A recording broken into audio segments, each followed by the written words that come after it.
Allison, whenever you're ready, just let me know and we'll kick it off. I'm ready to go whenever you are. Okay.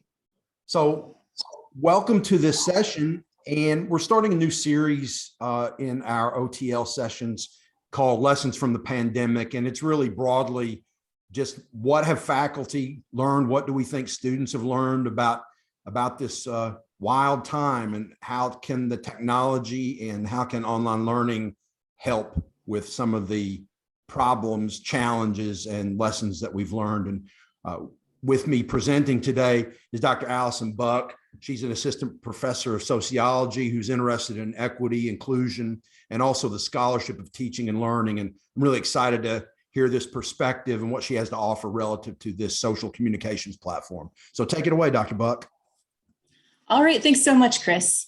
And thanks all of you for being here. So I'm going to be talking today about using Discord for online discussion boards. And this is something that I came up with during the pandemic, as we all were forced online. So discussion boards. Discussion boards are an important part of an online class, particularly in an asynchronous format. And asynchronous has some advantages, particularly for our students here at EKU. We have a very high percentage of first generation and or low income students. As of 2018, I think it was about 65% of graduates were either first gen, low income, or both. That population of students tends to have much less reliable technology.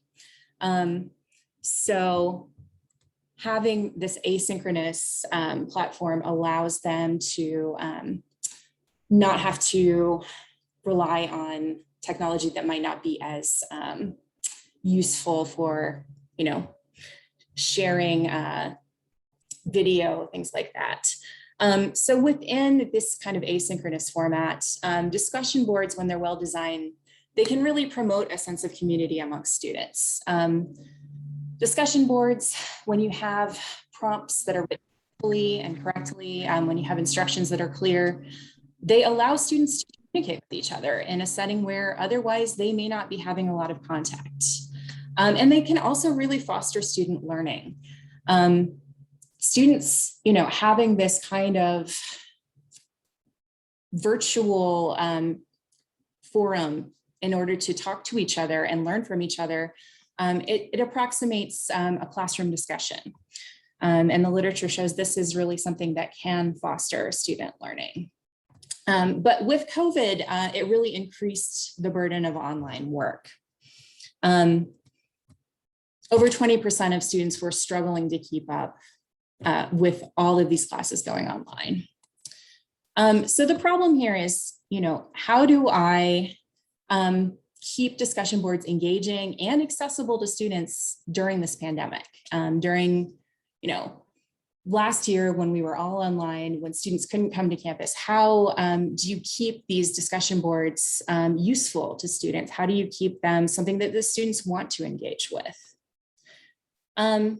So one of the things that I started thinking about was some of the advantages and disadvantages of Blackboard. Blackboard does have some advantages for us, right? It's built in these forums, these discussion forums that we've all seen, we've all used. They're built into the platform, right? So they're right there. You can just create your discussion forum right in Blackboard. It's easy to track responses. If you go to grade a discussion board, all of the posts that a student has made will come up right there for you. It's easy to grade them because you can see all of their responses at one time. And students are by and large familiar with Blackboard. Some of them are less so. Sometimes students come into the university and they may not get as much instruction in Blackboard as maybe they need. We may assume that students know how to use learning management systems and they may not be familiar with them. But the students who have been here for a year or two, they usually know how to use them. But it has a lot of disadvantages too. It's got an opt-in model for response notifications. If you go to Blackboard and you have a discussion board and you make a post, you're not necessarily going to know if somebody's replied to you unless you're going back and looking at the forum, or if you check the box that says notify me, but you have to go in and check a box and say notify me. Let me know if somebody responds to me. And these notifications are going to happen through email, which students, as we all know, are kind of overloaded with email. And this was especially true during the pandemic, and can be especially true for online students. They get tons of email. So if they're getting these notifications through email, they may miss them. It also really doesn't work well on smartphones. Blackboard in general doesn't work very well on smartphones. And our students are much more likely to be relying on smartphones to do their coursework. They're much less likely to have reliable laptops and computers. So especially in an online context, it's great to have something that is mobile accessible. You also have to you have to log into Blackboard, you have to click on the class, and then you might have to click at least a couple more times in order to get to your discussion board. So there's a lot of work that it takes for you to get into your Blackboard discussion forum. And you have to be logged in also. And as we know, you can't stay logged in if you, walk away from your computer. If your computer goes to sleep, Blackboard's going to kick you out. You have to do the whole process over again. So Discord has some advantages and disadvantages as well. So one of the advantages here is that you can stay logged in. Once you get into Discord, and Discord is this multimedia and instant messaging kind of platform. It is free. You can download it onto your phone. You can download it on your computer. And once you have it, once you've got it set up on your computer or your phone, you can just stay logged into it indefinitely. Think of it as similar to other messaging platforms like Facebook, Messenger, like WhatsApp. You stay logged in. It works great on smartphones. It's very easy to view what people have said. And it's really easy to access the channels. You just click around in between different channels, different discussion boards. And the notification of replies are opt out instead of opt in. You are going to automatically get a notification that you have a response to your post. It's going to happen through the platform. You're not going to get an email about it. It's just going to show up like that little, red one when somebody has something going on in a chat. So these are huge advantages. Some disadvantages. It's more difficult to track student responses. You're going to have to do a little bit more work to keep track of students. Students may be less familiar with the platform overall. Some students are very familiar with Discord. Students who use it for gaming, things like this, a lot of them have a lot of facility, and they may actually be able to give you tips, as I've found, about how to use Discord. They may know more than you. They may be like, oh, here, this is a bot that will help you do X, that will help you put people into groups. So some of them may not have ever encountered it at all. Some of them may be more familiar. And grading can be a little less easy, right? You're going to have to go look for their posts and then put them into Blackboard instead of the post just showing up for you. But I want to draw your attention to the fact that the disadvantages are all kind of on our side. It makes our jobs a little bit harder, not significantly, but a little bit. It is a little bit harder to track students. You have to do a little bit more to get them familiar with the platform, and grading is a little bit more difficult. But it's much more accessible for students. It's more intuitive. So having thought about Blackboard and Discord and some of these advantages, I was curious to see if this would make students more likely to participate on the discussion forums, if this would increase their grades, increase the quality of their responses, and make them just more likely to do the assignments. So this is some data from fall 2020, spring 2021. Now the demographics were more or less the same. It was the same class, but there were more upperclassmen in the spring. So that's something to consider here.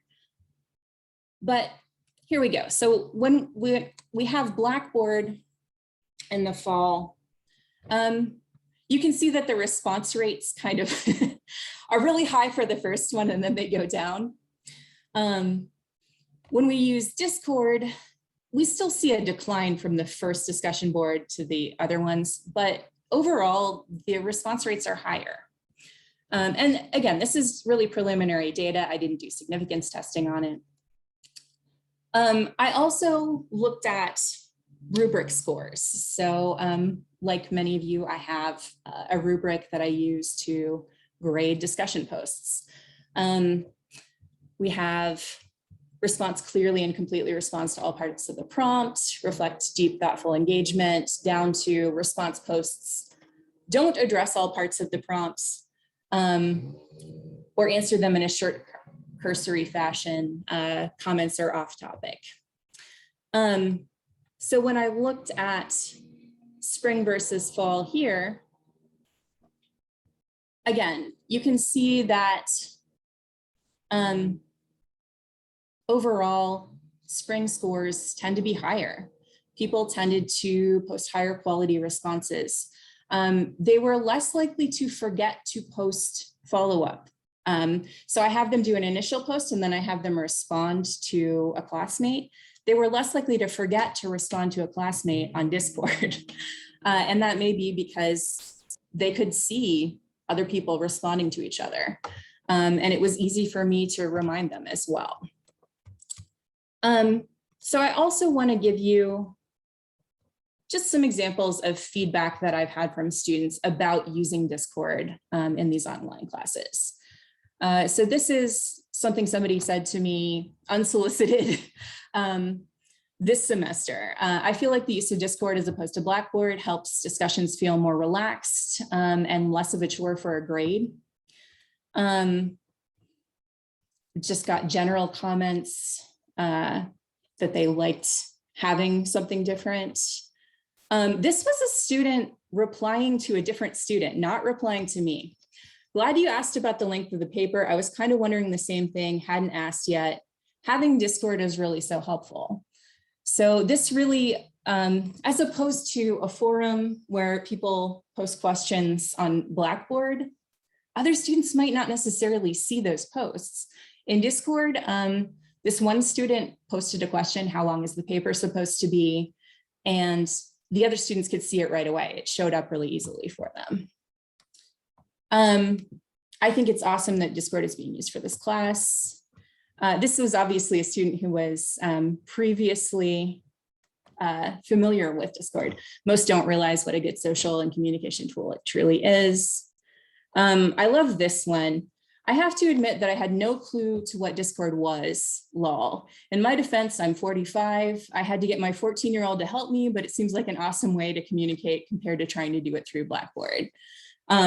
So this was a student from eCampus where I wasn't using the platform for discussion boards, but I was using it just as a general announcement and communication platform. And they really took to it. They really loved having that space to communicate with each other and with me. With just about every class being online nowadays, I wish all of our professors use this, which allows us to communicate with each other, and I actually enjoy it. Do you know why other professors don't use Discord? This was a question that somebody asked me last semester in my 200 level class. So let's go ahead and take a look at Discord. I'm going to go ahead and put this invite into the chat. Let's see.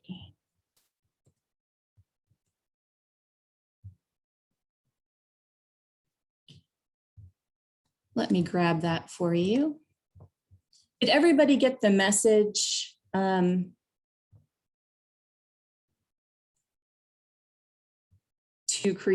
To download Discord and create an account?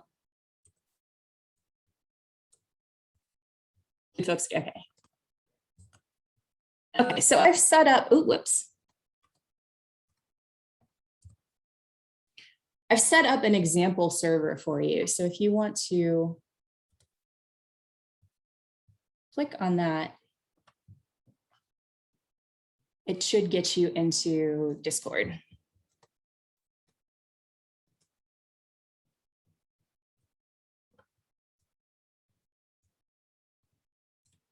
Fantastic. Okay.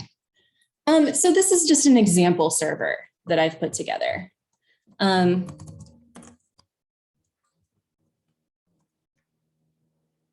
one of the things that I like is that this is essentially an instant messaging platform. I can just type this and everyone sees it. I can say, hi, everyone, and you can view the message. You can also respond to messages very easily in Discord. There's a reply function. If you just hover over the message and click this arrow right here, you can respond. You can say, hi, Chris. You can use emojis, which is great. You can ask me if this will be on the exam.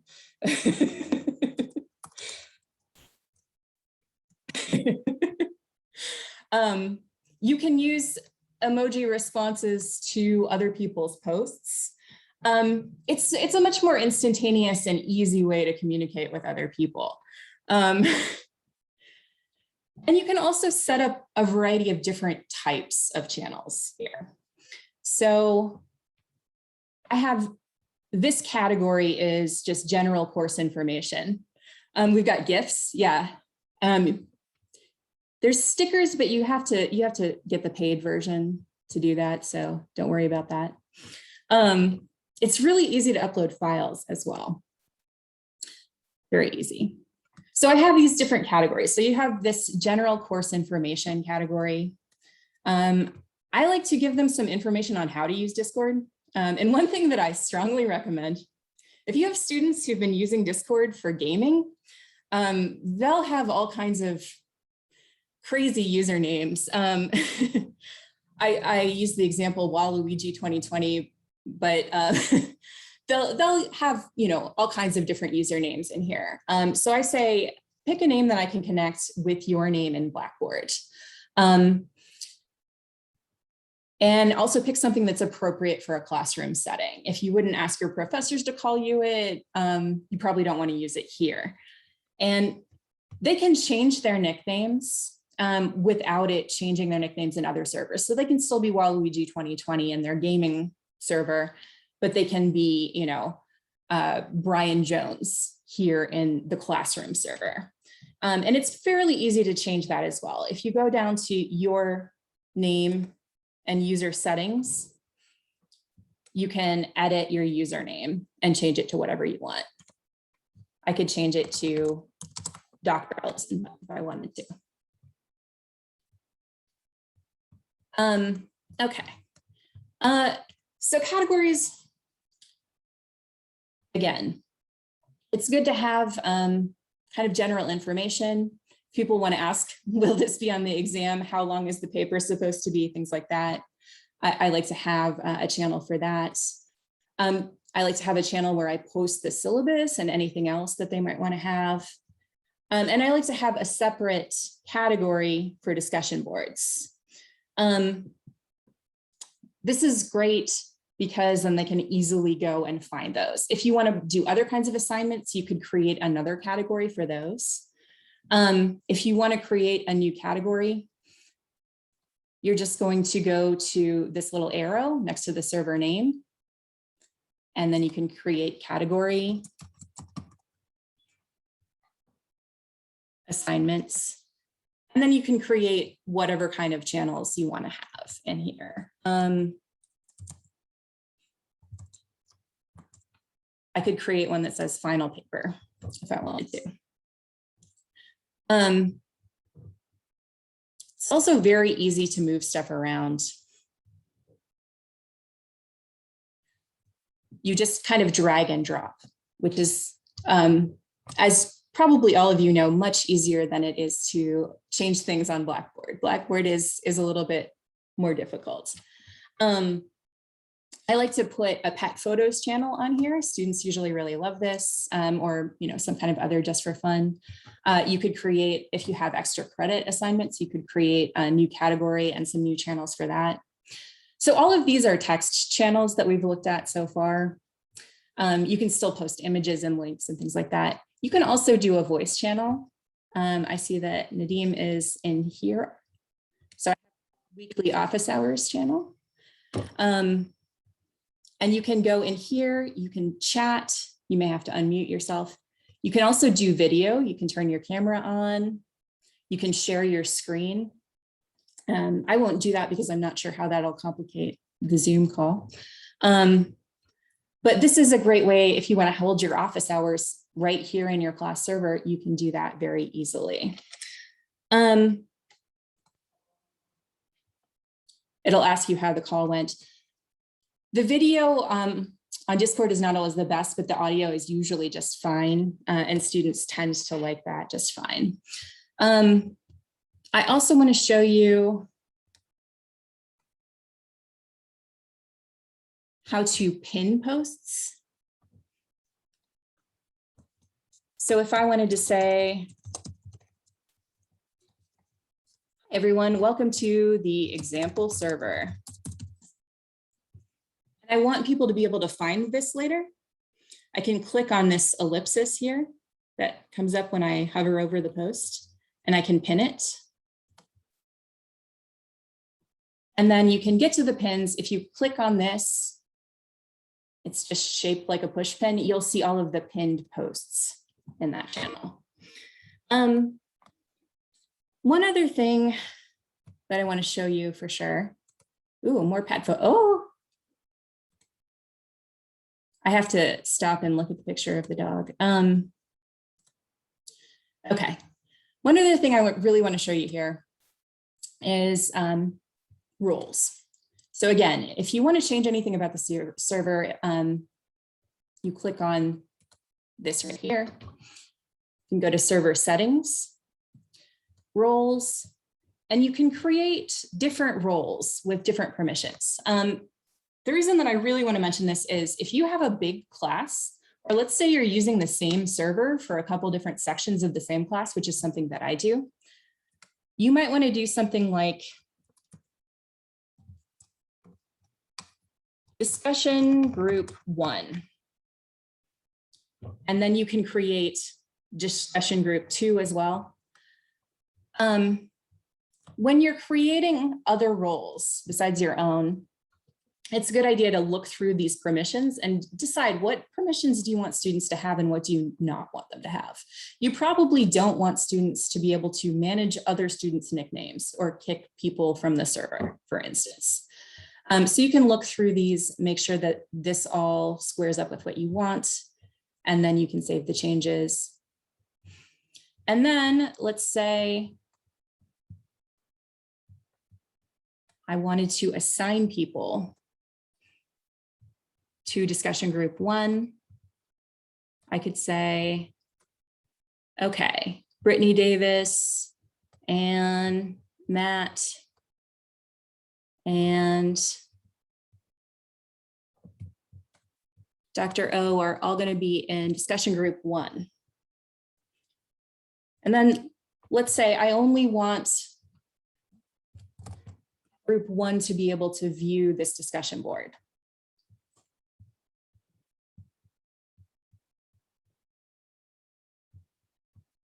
What I can do is make this private, but then I can add discussion group 1. So those people and only those people, plus you, the administrator, will be able to now view discussion group 1.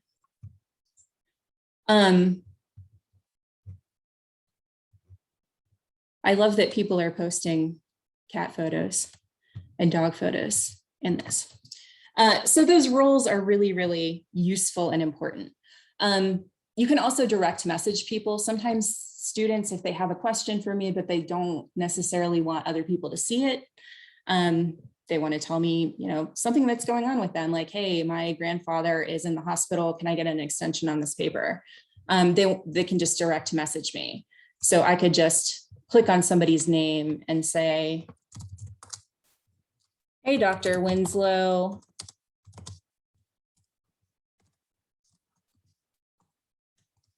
My grandma died, can I get an A? Or something like that. And then that puts you into a private conversation with that person that not everybody else can see.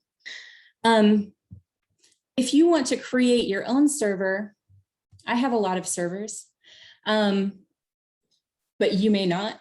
You would go over to this bar here on the far left, scroll all the way down, and then just hit this to add a server. You can use a template that already exists. I think it's just as easy to create your own. And then I like to name it after the class. So I could name it after a class I'm teaching next semester. And then I could go in and I could edit the categories. I can add new channels. I can decide whether they're voice channels or text channels, whether I want them to be private or not. And just kind of tailor the whole server the way that I want it to be. I'm going to go ahead and open this up for questions. Does anyone have questions about Discord, about using it? Problems that students run into, anything like that? How do you parse nicknames versus student names? What do you do to manage that better? So in my rules, I say your name needs to be something I can connect to Blackboard. I need to be able to know who you are in Blackboard based on your nickname in the server. So it can't be Waluigi 2020. It's got to be, Brian L or Madison C. I usually ask them to at least do a first name and a last initial. Somebody was like, well, but then everyone's going to know our name. And I was like, well, but everybody would know your name in a normal classroom too, because I would call attendance. So yeah, I ask them to create nicknames that correspond to their names in Blackboard. But good question.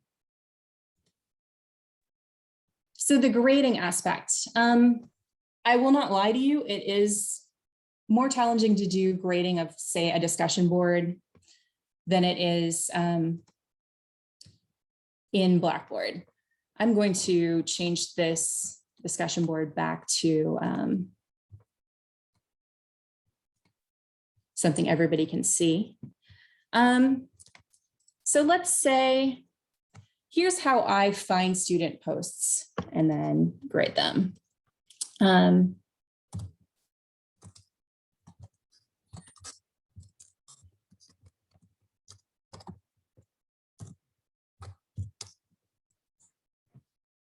If I make a post, I can then go and say, okay, I want to see all posts from this user. And it's got to be my whole username.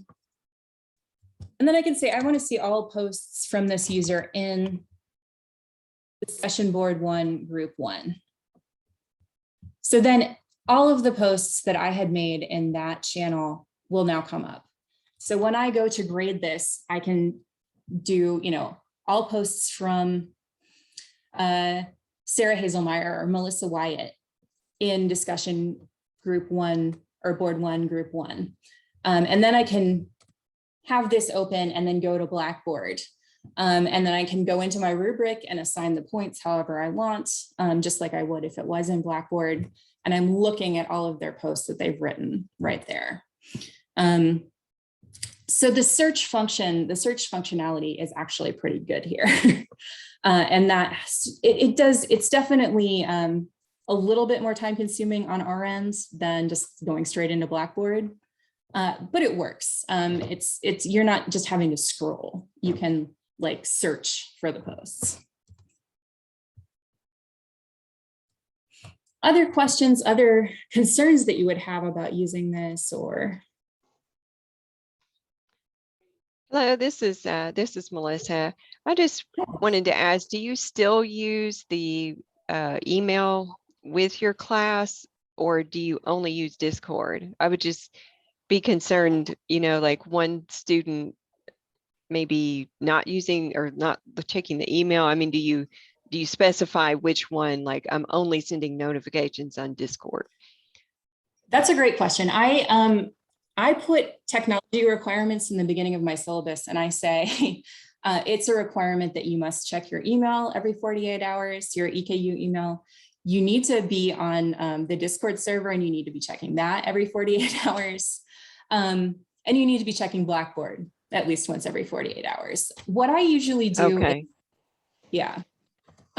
If you want to do an announcement and you want everyone to see it, you can do hey at everyone. So you can tag people, right? You can do at and then their username. But if you want everyone to see something, I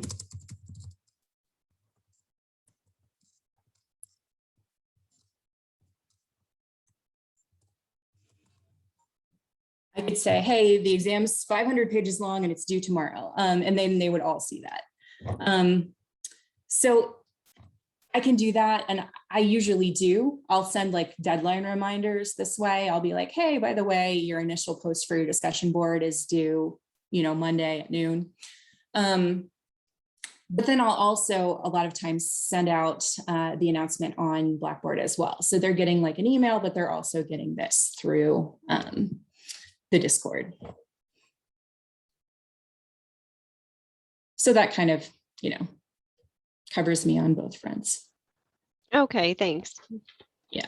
And it never hurts to tell, especially first year and second year students, things multiple times. I have not really used GroupMe. Have other folks used GroupMe? I'm just not as familiar with it. I'm not as aware. I thought it was mostly instant messaging. I see it mainly outside of higher ed, like, sports teams, K-12. We do a fair amount, or I see a fair amount of it there, just one person's experience. Gotcha. So you haven't seen it used as much. I adopted Discord. The Student Success Center here at EKU uses Discord. And I became familiar with it because of that. All students can drop in and get tutoring. They can ask questions. Sometimes they do, sometimes they don't. But this seemed like a great way to communicate with students. So that was kind of how I was turned on to Discord and all of its capabilities, and thought, wow, okay, this seems like an easier way for me to talk to students online than the Blackboard forums. I would be really curious to hear more about GroupMe and in terms of its capabilities and student experience too. I can tell you that students do seem to like Discord in general. There's always like one or two students who struggle a little bit more to get used to it. But if we have non-traditional age students who are in their 40s and 50s getting used to it in eCampus, then I think, our students who are traditional age can also do that.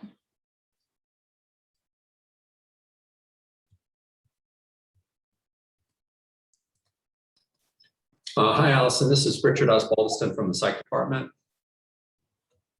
Hi. So thank you for presenting some data there. I'm so interested in especially the response rates, but also the grade per average grade per assignment. It would have been my guess that you would have lost some people on Discord, but honestly, it looks like it's outperforming Blackboard in terms of losing people. So that's an incredible statement for its, value to students. So I was really impressed with that. Thank you. Yeah, absolutely. Thank you for that. And part of it is they're not just coming on to Discord to do their discussion board assignments. They're also coming onto Discord to ask me questions, to post pet photos. My 400 level students are doing other assignments on Discord. Sometimes they ask questions and other students will answer it before I even see it. And I'm like, that's great. I love that. Please keep doing that. Christina, I really like that GroupMe has calendaring. That is one thing I would love to see. But Discord does have a lot of utility in terms of file sharing, links, things like that. I do like that a lot. As you know, Blackboard can be tough to share media. I had a discussion board assignment where I was trying to get students to share images that was on Blackboard, and it was really a bear to do it on there. And then I switched it to Discord, and it was like, they just were sharing them right and left. It was super easy. Students in the fully online classes can't opt out of Discord. They have to be on Discord because that's where their discussion boards are. So it is a required element of their classes. I did not require it for the eCampus class that I teach in the spring. But we still got a ton of students who logged on and were using it. And they were even more likely to talk to each other, not necessarily even talk to me or the facilitators, but just answer each other's questions or ask each other like, hey, when are practicum applications due? Have you gotten a field placement yet? So they were sharing information. I mean, this is a situation where students may not want to use Blackboard either. They may not want to use email. That's a requirement for the course. And I tell them that right away. So if a student really is opposed to using Discord, if for some reason they really don't want to use it, they can always drop my class and use a class in which they don't have to use it. But I mean, I haven't really run into that. Students seem to like it. Not very long. It's really, you do have to set them up every semester. I will say that. So with Blackboard, there is some, ability to sort of carry it over, like you can copy into the new course shell, but you have to go in and edit everything anyway. That's a good point about the privacy features.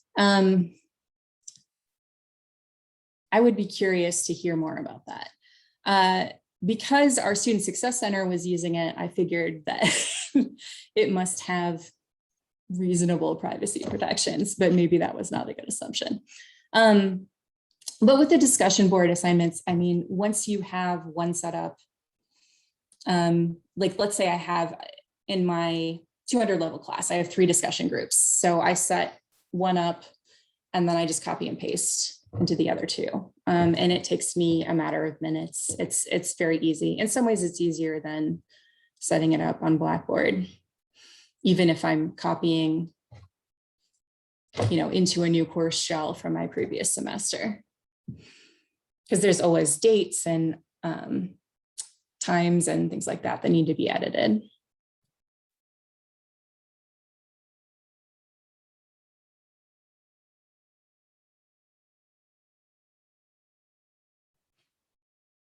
That's a good suggestion. The idea of creating a school-only Discord account to sort of mitigate privacy concerns. Yeah. We still don't want student information being leaked, for sure. Again, that's not something that has been brought up before, but I am curious about that. And I think that's definitely worth looking into. We definitely want to make sure that we're protecting student information. I just think with any of these leading edge services, technologies, we're going to have problems. I mean, there's social problems. I don't even need to talk to social scientists about myriad problems here. But I think that I'm concerned a little bit about harassment, but my goodness, harassment takes it takes place everywhere. We need to change our culture and mindset towards how to handle that and those types of things. And I wonder, along sort of a similar thread, have you had any technical challenges, and how have you solved those? And what do you have a backup plan for when things go awry? As we know, if Facebook can go awry, anything can go awry. I just want to know your mindset and approach for handling those problems. My general approach to technological problems is to extend compassion and flexibility to students. So, Blackboard has gone down before, right? So if Blackboard goes down when an assignment is due, I would say, okay, well, we're just going to give you extra time once it gets back up. I haven't run into anything with Discord going down. Most of the issues that I've encountered in terms of technology are really just getting students used to it. One thing that I think is really important to tell students, you can send them an invite link, but after they click that invite link the first time, they need to download the app on their phone or the program on their computer and make sure it's installed. And then they need to get to Discord that way. They'll keep trying to use the invite, and then they'll just keep creating new accounts if you don't tell them that. Once they know that, they usually have a handle on it though. But yeah, I haven't had that many issues. Fingers crossed, knock on wood, with Discord going down or creating technological issues. Good question, but it's just not something I've run into.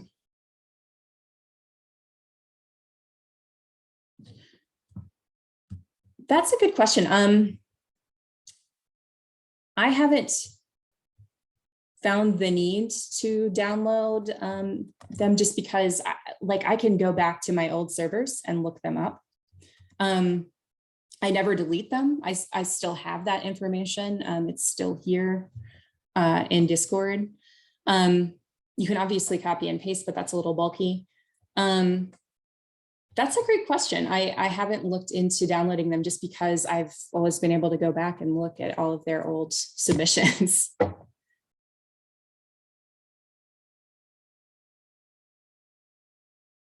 And if I don't know something, I mean, I'm still learning this platform. If I don't know something about it, I just Google it. And usually the answer comes up right away. There's a lot of functionality on this platform, and it's been rare that I've wanted to know how to do something and haven't been able to find the answer quickly.